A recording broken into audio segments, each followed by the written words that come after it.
Hello, everybody, and welcome to the Sorting Hat Podcast, a show where everything and anything can and will be sorted. I, as always, am your host, Michael Barryte, joined by my co-host, Brice. Wow. Yeah, actually, I think it's really interesting that Michael always thinks that he gets to introduce himself, but what he doesn't realize is I have something up my sleeve today. I love that. The basic conceit of the show is that we have a guest on who is an expert or super knowledgeable on a subject. Today, we are joined by Katy Dolle, a actress, comedian, filmmaker in the Los Angeles area who has the show Scramble Comedy at the Pack Theater. She does Bachelor recaps on her YouTube channel, and she's also been in a handful of episodes. Can I just interrupt you for a second? Yeah. I'm so sorry. I wanted to introduce my good friend, Katy Dolle. Thank you so much. Hi. Thanks, Crystal. Hi. I'm talking that way because we're talking about The Bachelor, and that's Yes. how all the girls on The Bachelor sound. Yes. So I suppose, Katy, first and foremost, thank you for joining us. Yes, thank you for being having here. me. It's been a long journey to get here. It is worth noting when, there are some guests who take a while for us to get on the podcast. You are one of those guests, and we're able to actually chronicle it because when we first were reaching out and Katy was like, oh, I know a ton about The Bachelor. Season 22 had just started. That is true. So we then were like, oh, how convenient. We can get ourselves boned up on The Bachelor.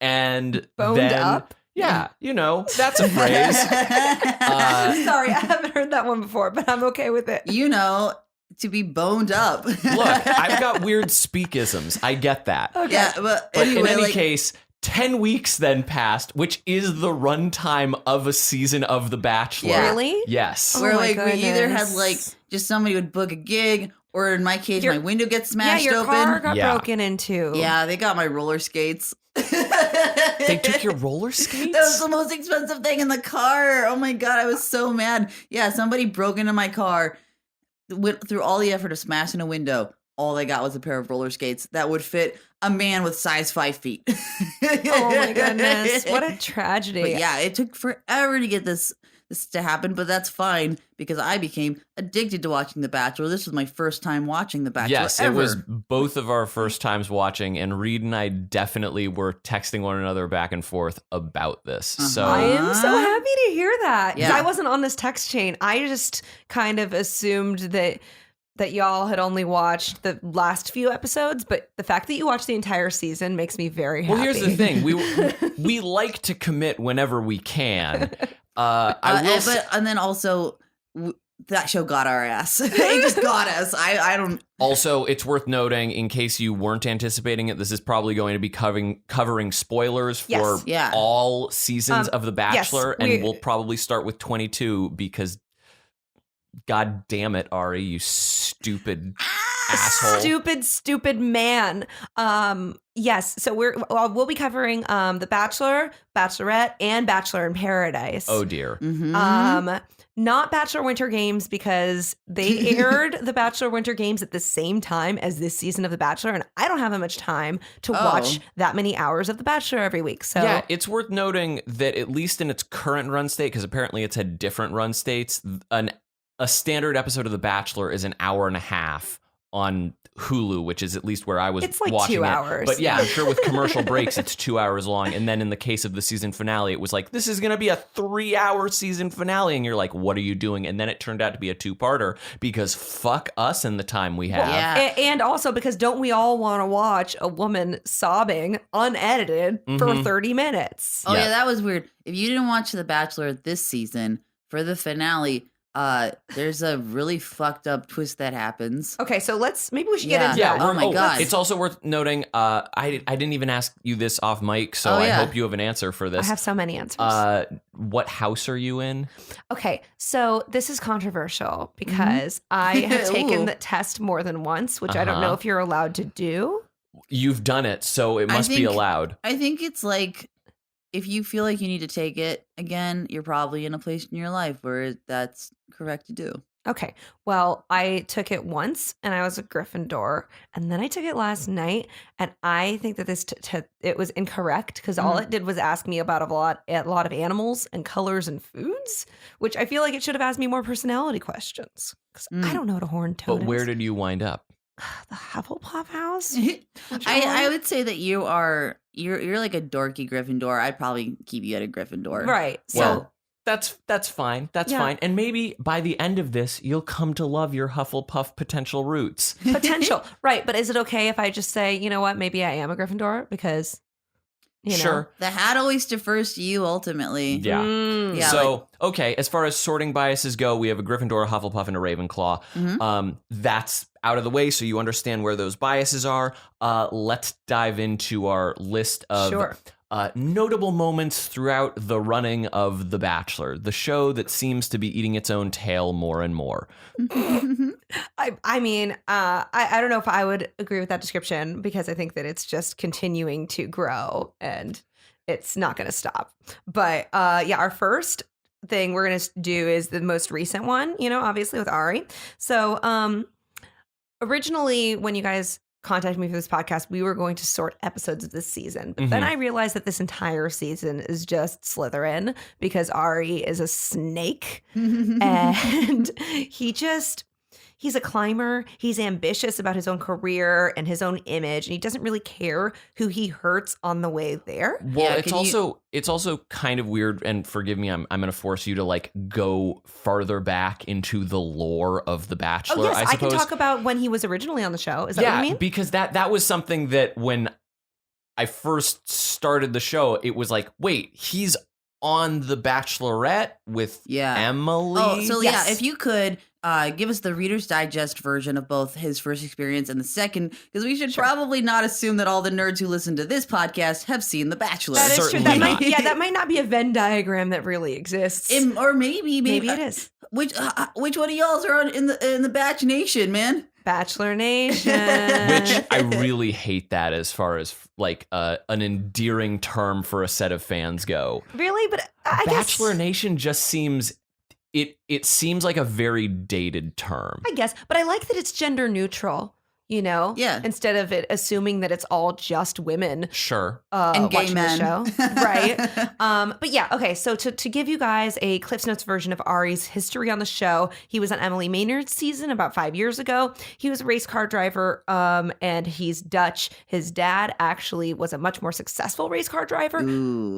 Arie pretty much crashed in every race that he's ever done. Sounds about right. And so, yeah, he was an Emily Maynard season. And fun fact about Emily, she was a single mom with one kid, and her fiance died while she was pregnant. Ooh. That is like a Nicholas Sparks sort of plot. Yeah. And her dead fiance was also a race car driver. So it was very strange Girl. when she met Arie and that he had ended up getting to, I believe, the final two. I'm gonna have to double check that. But yeah, he got up really far, and then she broke up with him. I think that, you know, they just weren't a good match and they didn't end up together. And then he just like kind of went away. And 5 years went by. He got a bunch of gray hair. He moved to Scottsdale and became a real estate agent. And then this season of The Bachelor, as many of you may know who are part of Bachelor Nation, they select their leading person from the previous season. So, for example, Rachel Lindsay was just the Bachelorette, and she had many men to choose from. Usually, whoever gets to the top and doesn't get picked is going to be the next Bachelor. But none of the top dudes were like good enough or wanted to do it, or they couldn't work it out. So Arie was like a last minute choice where they're like, well, we got this dude from 5 years ago. He's down. Let's throw him in. Great. So now we are here today. Oh man. What a journey. And Yeah, can you give us like can you give us like a very, very basic recap of like what went down on his season 2? just this most recent season? Yeah. Well, I mean, all of us can talk on that. Yeah. All of us can talk on that. So then Arie was presented with all these different women. As far as a recap of what went on, I mean, it's a long season. I'm not sure if I mean, can encapsulate the it. first half of that season to me was everybody just getting to hate Crystal, one of the contestants. Mhm. Crystal was incredible. I mean, I feel like the producers really were like, listen, you're a boring blonde girl.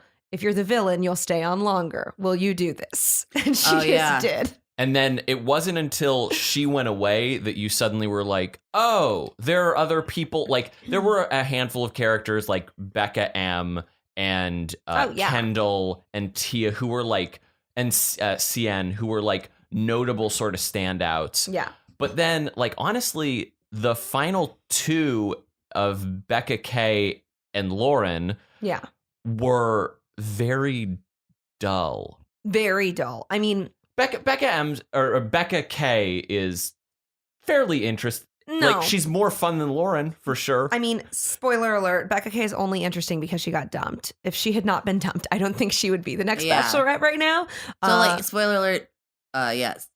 That's what happens. I guess, well, no, we did a spoiler alert at the beginning of this episode, so we're safe. I just like saying spoiler alert. That's fair. It is a fun thing to say. Tia was great because Tia was like, well, you guys don't remember, but perhaps the listeners do. Raven, who was on the last Bachelor and on Bachelor in Paradise, is from the same town in Arkansas and is best friends with Tia, and basically was like, Tia, you need to go on the show. And they're clones of each other, and they're just both Southern and super down for anything and fun and cute and perfect bodies and long flowing dark hair. I feel like perfect body is just a requisite for this show. Oh yeah, every single person on the show.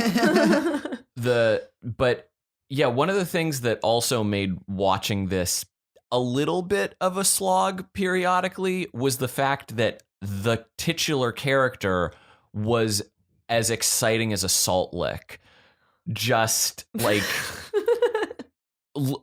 Arie having conversations with any of these women was and it became increasingly apparent later and later on that he was just saying the thing that would like make them happy. So then you were like also a little bit disgusted, but I hate that I'm like dunking on him so hard on this, but it's like his level of engagement on like every level was so minimal and unimpressive. Oh yeah. And most apparently when Cien, who is black, is having a conversation with him on their one-on-one date, and it's like a race-based discussion about how she feels that like these sorts of stories and relationships aren't reflected on television, and you can softball. The easiest introduction to race relations Arie will ever have in his life. You can see that no wheels within his head are turning. Yeah, there's no gears be turning. He's not like, oh, this is my moment to pretend that I'm cool with all races,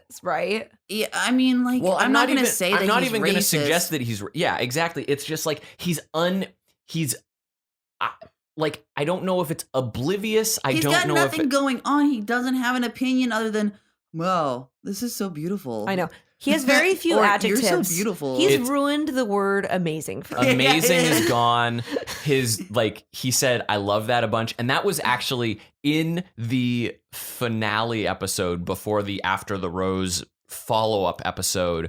Oh, the blooper reel? No. Like in the like final where we saw the turn and the breakup with in the final time in Peru with Lauren, there was a moment where Lauren said, I love that. And I was like, oh no, that's it. She said the thing. So now she's like, it's meant to be. I know. Yeah. I mean, it's funny that such simple words can be ruined so easily. I love that. I love that. So I mean, can you give them let's give a quick recap of like the drama that went down this season for the finale. The finale. So yeah, I mean, that was what I was really focusing on when I was thinking about big crazy moments in Bachelor history that have recently happened. So Arie did what we like to call pulling a Jason. Because many moons ago, Jason Mesnick did a similar move where he proposed to one girl and then decided, nope, I'm going to dump her and pick the runner-up instead, after proposing to her on national television. So now, in the case of Jason Mesnick, yes. In the case of Jason Mesnick, was it a situation where the breakup was also televised? No. Okay. That's the difference to me. That's the problem. And that was a choice that Arie made. And that's why he is just on this my show, list. my dudes. He made them go back with cameras for him to break up with this woman who he had proposed to and who had been basically living under the assumption she was about to uproot her entire life for over a month, and broke up with her in front of cameras. Yes. And you could tell he was even trying to milk the moment because she asked him to leave after he broke her heart, said, I'm going to go try to get this other woman. He left. She's crying, acting like an actual human. He comes back into the house to try to get her to talk more. And you know that either he or the producers made that decision. Right. They were, and at that point, they're just like kicking a woman while she's down. Yeah. Well, and I have nothing but respect for Becca in this moment because, and I think this comes back actually to her profession because she's a publicist, I believe. She's just like, no, I'm giving you nothing. My as girl far was as, not flapped. Like, she cried because it's stressful. Becca's but your girl. like, but she was not in any way about to like give the cameras really what they wanted in like tearing into him or like throwing a shit fit. Yeah, like she was very as calm and collected as one could be in the moment where like literally you're hit with a emotional freight train. Yeah, she kept it really classy, Yeah. I think. But yeah, it was that whole thing made me very angry with the producers and with Arie because they fooled her into thinking she was going on a romantic weekend getaway, made her fly to this house to meet Arie, ostensibly for this fun weekend getaway, and then he like went in there and broke up with her. So it's like, oh, you made me fly all the way out here to see you and think that this was this whole other thing.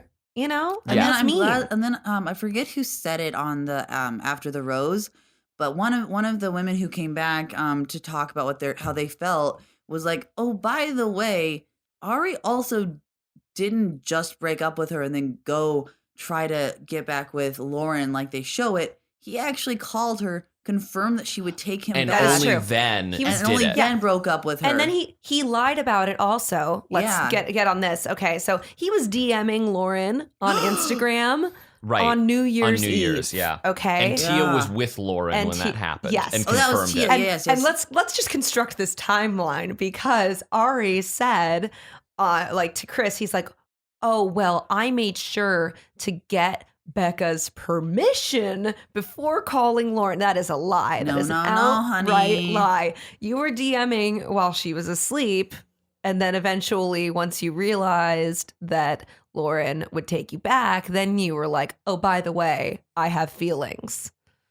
It is a travesty. And as to your question, is Becca K my girl? She's not my girl because she handled that with the grace of a queen. But Becca M is actually Becca my M's girl. the one. Becca M's the one. Yeah, Becca M. You Who guys are fans? Oh, for sure. I think she probably would have been asked to be the Bachelorette if what happened to Becca K didn't happen. Hard disagree. Really, you don't you think think so? it would have been Tia? Hard disagree. Becca M, although she is a fan favorite, is 22 years old and not ready for marriage. And that is like a prerequisite for being the Bachelorette, is at least to be able to believably pretend that you want to get married. was the thing that they definitely held against her the whole time. And even on the, what was it, the Women Tell All that happened, they were trying to continue to minimize the fact that Becca M was like a viable candidate by the whole time that she was up there. She's like, now here's a funny thing that happened to you about when she wound up on a missing persons report because her mother didn't know that she had gone to a marijuana farm.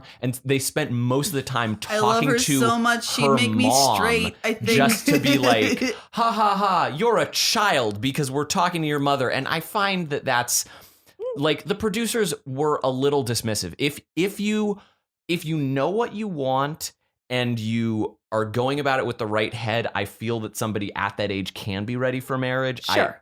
I think in Or most... don't allow a 22-year-old Right. on the show if you don't think that she'll be old enough. No, I mean, I think she's great. I'm not saying she's a bad person. I'm just saying as No, far no, as no. her being the Bachelorette, it's like there's a very specific type. Yeah, Mhm. and you don't think she No. She fits that mold. I think not, that- unless Well- it's like 100%. Yeah, you know, Tia would have been the one that they would have picked Gotcha. because she's like Southern and fun. She has a good personality. That's the thing. And I feel like if you don't have a good personality and you're the lead on the show, then we end up with an art. You that's know? fair. Yeah. Well, we need to be shifting on, so let's Yes, sort let's this shift very on. quickly. It's a Yeah. Slytherin. We all Oh know yeah, that. from It's a Arie Slytherin. to the producers, everybody but the women, excluding Crystal, Slytherins. Yeah. I agree. And so for that moment, which I guess would be like the season finale of season 22, it's a Slytherin. Yes, the Great. moment that he decided to stick around in the house All right, let's get a quick And let's then get a propose quick to rundown of one Sure. or two or three more and sort them all. Sort them all. Okay. When Michael drinks directly into the microphone. Yes. So I'm going to say Bachelor in Paradise. There's two different bullet points. One, in general, as a show, I would say it's a Hufflepuff. Mm-hmm. That's because my general view of Hufflepuffs is they're like fun-loving and. Well, what is Bachelor in Yeah, Paradise? what's the 'Cause we don't format? know. Oh, difference? you guys don't know? No. No, yeah. So Bachelor in dumb. Paradise is a now defunct show. I don't think they're going to bring it back because of the scandal that happened last season. But basically, it was. Oh, are we touching on the scandal then? We are going to, but I'm talking about the show in general Sure. and then the scandal. So Gotcha. the show in general, I would say is a Hufflepuff. Basically, it's a bunch of ex-Bachelor and Bachelorette contestants that get put into a resort in Mexico and get drunk and then, sleep with each other or don't. That's basically the whole show. It's all in Mexico. It's like taking the marriage element out. Yes. So To- they're all just having fun with To each other. just pause for a moment, and I know I was like, we need to move on, but I do want to fixate on this for just a moment. Are we to believe that in the 9 weeks of The Bachelor up until the fantasy suite that none of them are having sex? We are to believe this, yes. Okay. And then at the fantasy suite, while it's never directly discussed, it's like basically, oh, you can spend the night with him because you two are gonna fuck. Like, Right. So that's the first time you're supposed to get into the bone zone. gotcha. Is when you go to the fantasy suite. Right. And that's a term that I have stolen from my favorite Bachelor podcast, Will You Accept This Rose? Which I just find Shout out. Great podcast. I just find it really remarkable that like this is one of the most successful reality TV shows out there, and yet there is like this like, I mean, I guess because they sort of skirt the line, it makes it acceptable, but like I figure the people with like the good sex before marriage is like a big taboo subject would be crossing the line for a lot of people, but maybe It's doesn't. America. Everybody No, has I sex. mean, I know it's America, but I'm wondering if like a larger vocal group isn't railing against it. I just want to take this time on behalf of the gay community to say, how dare you straights ever come for our marriage when this entire concept even exists? Because when I first started watching this and it really sunk in what this show was, I was like, oh my God, this show figured out how to let straight Bible Belt Americans practice polyamory. Yeah. All they did was like, all right, but there's just a time limit on it. And at the end, two of you have to legally bind yourself to each other for the rest of your lives. But this dude, my man Arie, was basically doing polygamy just without any marriage involved, and he could just cast them away anytime they ever just even made him annoyed.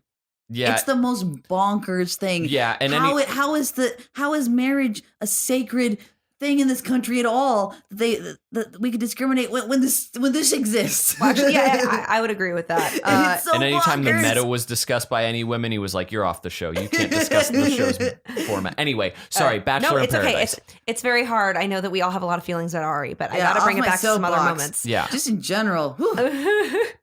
Yeah, that was getting heated. So Bachelor in Paradise, yeah, in general, I would say because all of them it's just like fun, drunk, hanging out in Mexico, Hufflepuff in general. Then there was the Corinne and DeMario scandal, which was basically difficult to talk about on a podcast because it involves something that may or may not be considered consensual or non-consensual. Yeah, here's a trigger sex. warning. If you have issues with like sexual harassment into assault, maybe fast forward like 10 minutes or so. 10 minutes. I don't know if we're going to talk about it for 10 I minutes. don't But yeah, know. okay. Fast forward for a minute. Yeah. Yeah, so basically the first night that Corinne got to Bachelor in Paradise this past season, she hooked up with a guy named DeMario, and one of the producers basically thought that she was not sober enough to have consented to the sexual acts that they did. So both of them were removed from the show. And then there was a whole scandal as to like what actually happened and all that kind of thing. What did both parties say? DeMario was like basically the whole time just being like, she kept telling me she wanted to do this, and so I thought she was okay to want to do these things. And Corinne, I think after a long period of silence, then came out and said she didn't blame DeMario for anything, and that she had been on prescription drugs, like new ones, and that she didn't know how they were going to interact with alcohol, and that it made her black out. Oh, I see. Because if you're not on any prescription drugs, and that's not, I'm not going to even get into like what I believe on it, but if you are on some prescription drugs, like I just recently started an antidepressant called Wellbutrin, and it has alcohol absorbing effects where it actually amplifies the effects of drinking. When I first got started, I went on a Tinder date, and I had exactly one cocktail, and I was unable to drive my car. Whoa. Yeah. So that very well could be, because you can't really like understand what it's like until it happens to you. Right. And especially if it's a new thing. So yeah. I mean, where they're being pressured to drink that much, because let's be real, they are. I think. Oh yeah, especially when you first get there. Yeah. And I mean, for those of you who don't watch The Bachelor, just to give you a little bit of a slight education on Corinne and DeMario. Corinne was like the fun-loving, crazy. She was a villain in some sense of her season, but she was a fun villain. Everyone liked her. She had a lot of fun sayings. Like she would say, "I have a platinum vagine." You know, I mean, she was fun. Yeah. So for this to happen was kind of sad. And then DeMario, people didn't like him from before, so that was kind of a different scenario, which I'm going to get into. They just tend this. to like put the people on there that they know will cause anything to happen. Absolutely. Like fun or drama. Yeah, fun or drama, or like, oh, she really should have been given a chance to be on a little longer. Yeah. Or Alexis, who was like in a shark costume, you know, like those kinds of people. It sounds like to me, based on like maybe I'm framing it incorrectly, but it sounds like the producer and the general action of like expelling those two was a like protective act. Yes. So in that sense, on the part of the company or on part of the couple? I think on both parts. Yeah, they were probably trying to protect her. And then at the same time, they didn't want any like legal ramifications to come back onto the show if either of them said, "Hey, this is not something I wanted to do." Yeah. I feel like this is a Gryffindor. That's what I was going to say. I don't know. I'm a little more suspicious knowing, because I did a little bit of research. I read a couple of articles about what the behind the scenes stuff entails, especially the casting stuff. Yeah. Mm-hmm. How rigorous their mental health screening is, because apparently like you do a full physical health screening, including STDs, but you also have to speak to a therapist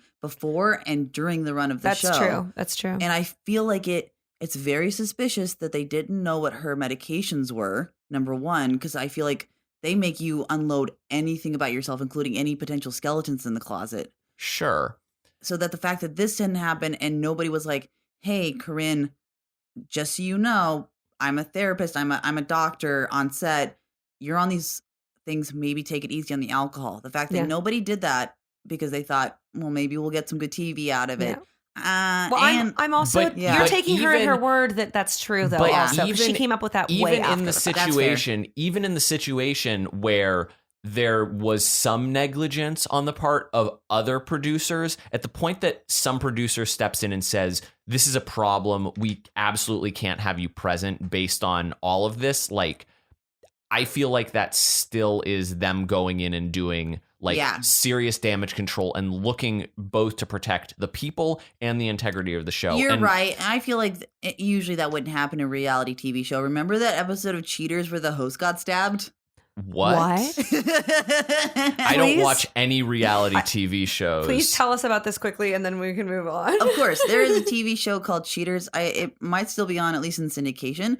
But there was a host of the TV show, and during an episode, I think they were even out on a boat. It was high octane drama. The person who was, because basically Cheaters is like a person like, I think my partner's cheating on me. The show will basically hire a private detective to follow the person and tape them, and then they'll tape the rendezvous. And then they confront them. Again, confront them in person.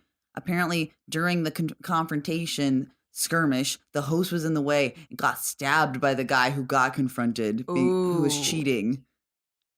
It's wild. So I know producers are really snaky. So you're right. This is probably the best case scenario out of what could have happened under those circumstances. Yeah, because there was a producer who was actually trying to do a good thing. Okay. I buy it. And, all right. What do we got next, yes. Katie? Well, now that we've talked about Bachelor in Paradise, and I did briefly touch on DeMario, we're going to go back in time to when DeMario was originally on The Bachelorette in Rachel Lindsay's season. She was the first Black Bachelorette, and she's amazing. I follow her on Instagram.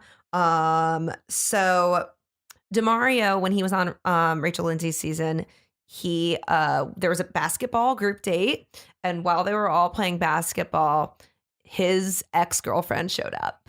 Ooh. Oh, kind of like how in season 22, Ross showed up in whatever country to... Oh, yeah, he that got went flown down far. to Peru. Yeah. Yeah, you guys. All right, this dude shows up for one of like the finalists, and it was her ex-boyfriend or ex-fiance. He shows out of nowhere. Yeah. Confronts Arie, makes Arie mad, which was the only good thing I can say about this gentleman who shows up, and then goes and goes, "I'm gonna win you back," and then she's like, "No, we broke up like a long time ago, you creep." Yeah. And I was mad at the producers for that too. I was mad about that too. And it was so funny because he was like, well, I just somehow found out and somehow got a plane ticket. It's like, no, the producers were actively looking for ex-boyfriends to for show sure. up. I hate how they okay, insult sorry. in intelligence. DeMario's episode But yes, then... so going back in time. So yes. his ex-girlfriend shows ex-girlfriend shows up. And so she shows up at this group date basketball game in front of Rachel Lindsay and basically calls him out and is like, you ghosted me, you broke up with me, and now I found out you're on the show, and that's not okay. Oh my God. He ghosted her to go be on The Bachelorette. A lot of people do dump their significant others to go on the show. It is something that happens. But you could at least dump them, even if that's a shitty thing to do, instead of ghosting. And he acted like he didn't even know her. It What a was dummy. awful. And it's like, dude, obviously you know this girl. Like, she found her way to this basketball game. Yeah, that's not And a so rando. in that moment, or at the end of this episode, I have to assume that DeMario did not receive the rose, right? She sent him home, and then he came back and made this whole speech to her. Wait. boy. So in that moment, ex-girlfriend shows up, is like, yo, what's the deal? DeMario's like, I don't know who you are. Yeah. Then he's kicked off the show. Not immediately. So they like, Rachel wants to give him a chance to explain himself, right? Uh-huh. They all eventually, forgive me if I'm wrong, it's been a year, so this is a little fuzzy, but Sure. they get back to the house, I think, and they have a convo, and she decides that she is going to send him home during the rose ceremony. And then I remember they either cut this into 2 episodes or there was a really dramatic commercial break, and they came back, and he came back to the house, and the security stopped him, and he like wanted to talk to her. Mhm. And then so she still came out to listen to this speech that he gave her, which Wow, he must have been very handsome. I would he's not pretty put up cute. with He's I would pretty not cute. put up with this amount of bullshit But for a guy. It was just a lot of bullshit because he pretended he didn't know her. Then he was like, "Oh, I did know her, but she was just a girl I fucked sometimes." You know? And so that was even worse. It's good when you use that as your explanation. Yeah. That's some That's top like- tier. Rachel's like, a woman respecter. So yeah, that was a mess. And what was I gonna rank that as far as the house, or not rank? It's called sorting. Yes. not Yes, ranking. yes. As you can tell, I'm not super up on the Harry Potter terms. It's okay. Reed So isn't either. we can I would we can rule out that this is a Ravenclaw because Yeah. it's not the smartest thing. Certainly not. Not on any end. I mean, I think that the ex-girlfriend clearly just wanted to get on TV and like The roast him. producers were like, drama at all costs. Yeah. And then DeMario was like, I'm not going to put a lot of effort even into my lying. It's like if there were a logical like connecting set of events, maybe you could say it was a Ravenclaw, but none of it all feels like it's a slapdash crash to the very end where it all fell to the ground. It's either it's not a Gryffindor, it's a Slytherin, right? It's a Slytherin. What do you think? Okay, so I feel like if we're going from the ex-girlfriend's perspective, that it could be a Gryffindor story because it's like, I'm being brave Mhm. and I'm going to go call this person out for what they're doing wrong. Right. Sure. But if you look at it from the other perspectives of like the lying and the orchestrating by the producers, then I would say it leans more Slytherin because it's more manipulative. Mm-hmm. Yeah, I feel that it's more Slytherin based on not only the like orchestration angle of it, but also then the fact that he was removed and then came back thinking that he could like slither back into her good graces and then the explanation was as half-baked as the first explanation. Like, I know. I think this is an evil Hufflepuff. An evil Hufflepuff. That's interesting. What does that mean? Or like, bad Hufflepuff. Because like, okay, if I'm looking at this on like a macro level, the entire thing that happened. Sure. It was if just you're a manufacturing clusterfuck. drama for a TV show, this is one of the dumbest ways to do it. Like, honestly, like the stakes are not ridiculously high because you can already tell that this guy's like a dumb, like crappy dude. Yeah. Mhm. You are like shoehorning in another woman to create a love triangle.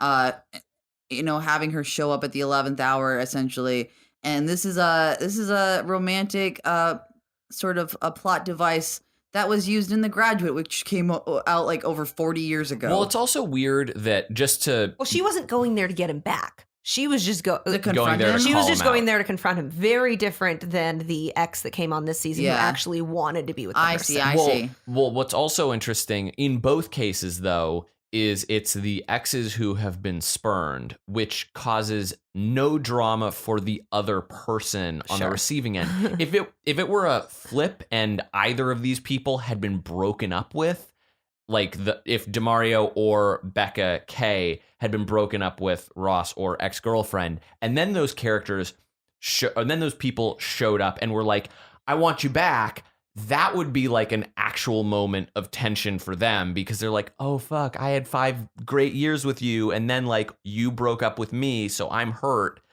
Now what do I go with? Like the person who I know forever or this other, like... Right. No, because you're saying there's a big difference between being the dumper and the dumpee. Oh, for sure. Oh yeah, especially especially on a show like this. Yes. Which Yeah. is all about like being able to cut off a relationship is like that's all the power in this game. Exactly. Yeah. Exactly. It is.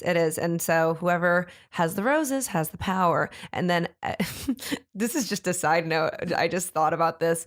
I think the funniest part of the show is the fact that Chris Harrison has the easiest job on TV. Okay, what does he do He when does he's it. not...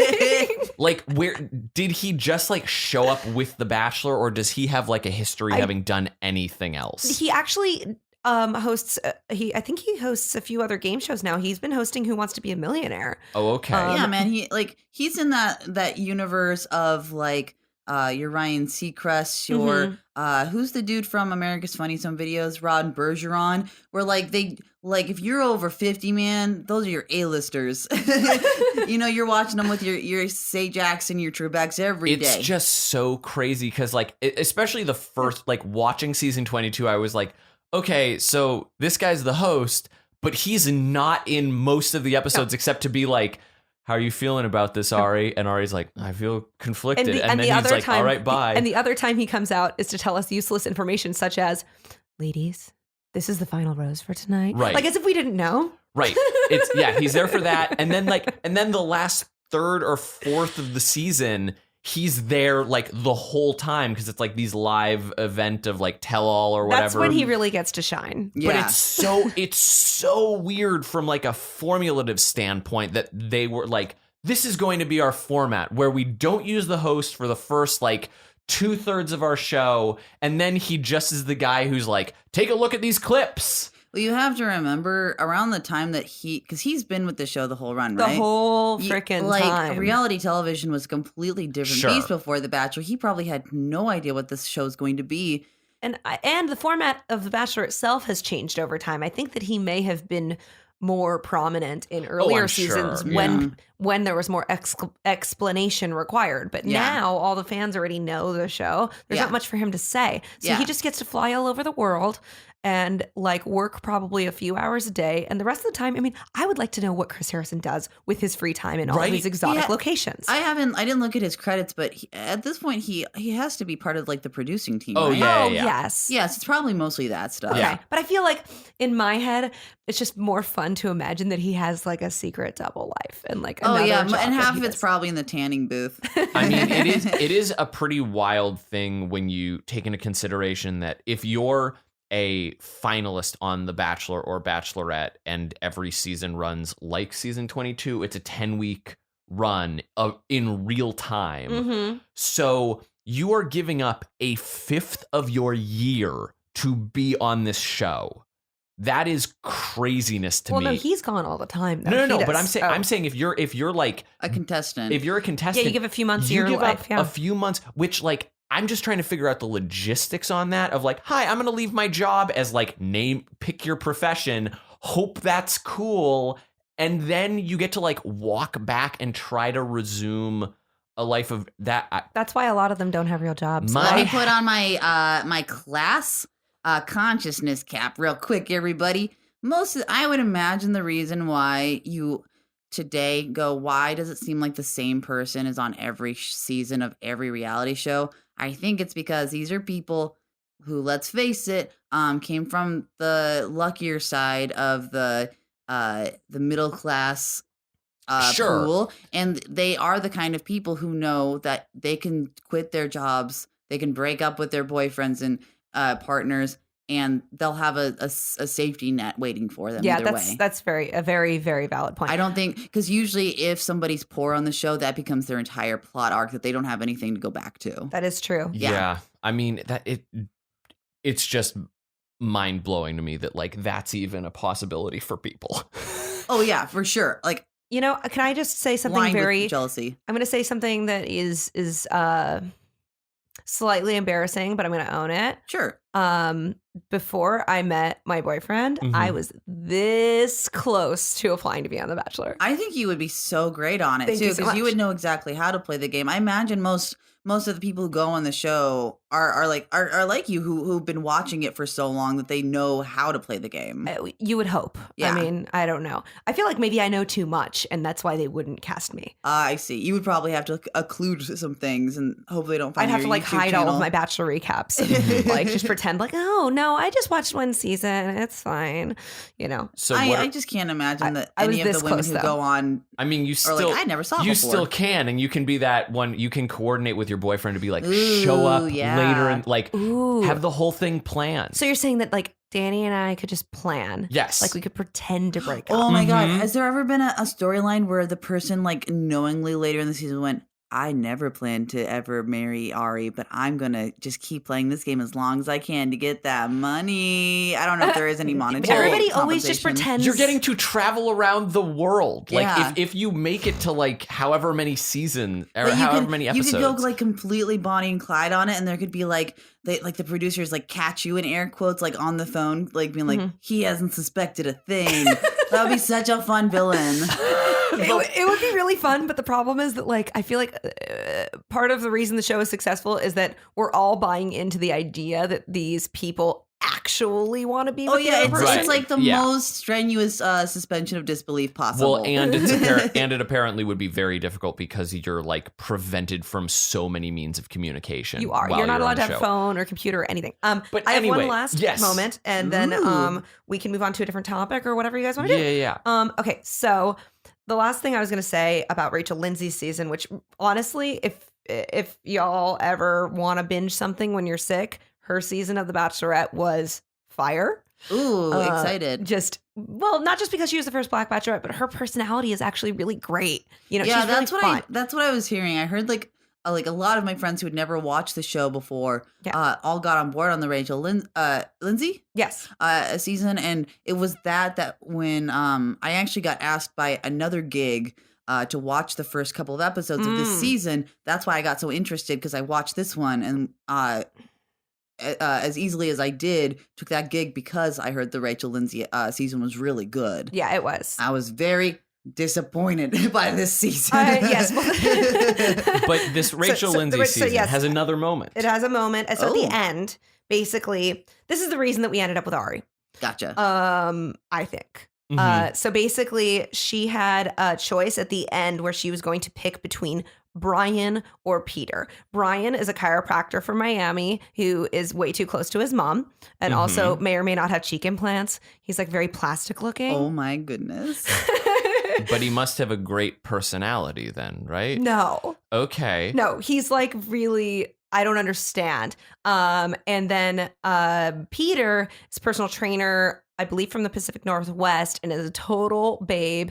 He's not a typical personal trainer. He looks like a guy that you might meet in a Silver Lake bar. You know, am I seeing a beard? Yeah, like a scruff. Am I seeing like maybe not some tats, like not tall, but like built? He's definitely not tall. Like if I had to guess, I'd say he's under 5'10", but he's built. So my specific gay type is Peter. Is probably what you're describing. Wait, okay, yeah, I'll show you pictures of Peter. I can bring them up right now if that would help you. But either way, like a little cub who's real ripped. Yeah, but then Brian is basically has no hair on his entire. You just gave me the weirdest look on like a cub who's real ripped. Making eye contact with Michael. He's gay too. He'll get it. That's not further from the truth. I get fine, whatever. But you gave me like a real Grinch ass smile. If you guys don't know, my cheeks do like curl into like little swirls when I smile. It's very painful. But okay, Peter and Brian. Then Brian, I was trying to say as contrast, like has no hair on his entire body. He is also ripped, but like in a plastic Ken doll way. The gay subtype I don't like. Okay. Yeah. So basically she picked Brian, the guy that was the gross one, over Peter.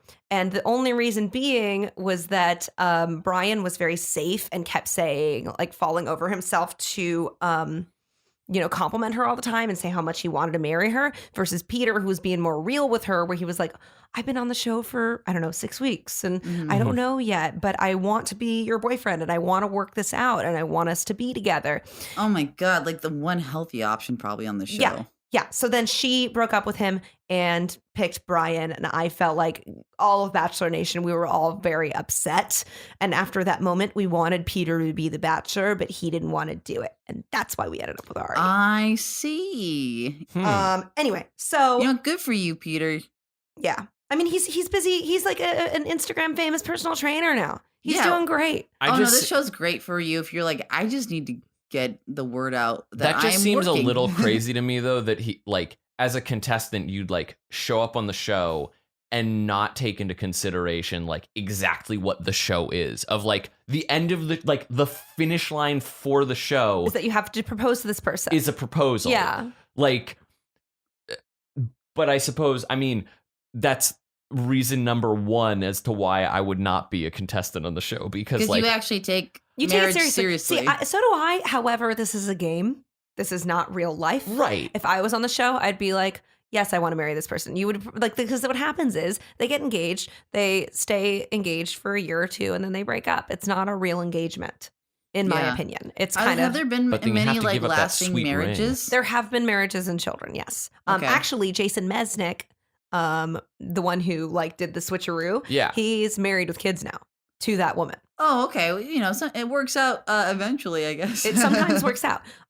Okay. So then basically I was going to say when Rachel chose Brian over Peter, I feel like she was playing it safe, So you think that's a Ravenclaw? I think it's a Ravenclaw because she was really valuing his loyalty instead of taking a risk. And so she was trying to be like very calculated risk and logical. analysis. Yeah. Yeah, she did the actuarial assessment on it. And she's a lawyer. So I feel like she seems like a so Ravenclaw. She's already like, she's within the pantheon of Ravenclaw. Mm-hmm. So that all seems like some good, solid sorting. And with that, I would like to thank Katy Dolle for joining us on this episode of the Sorting Hat Podcast.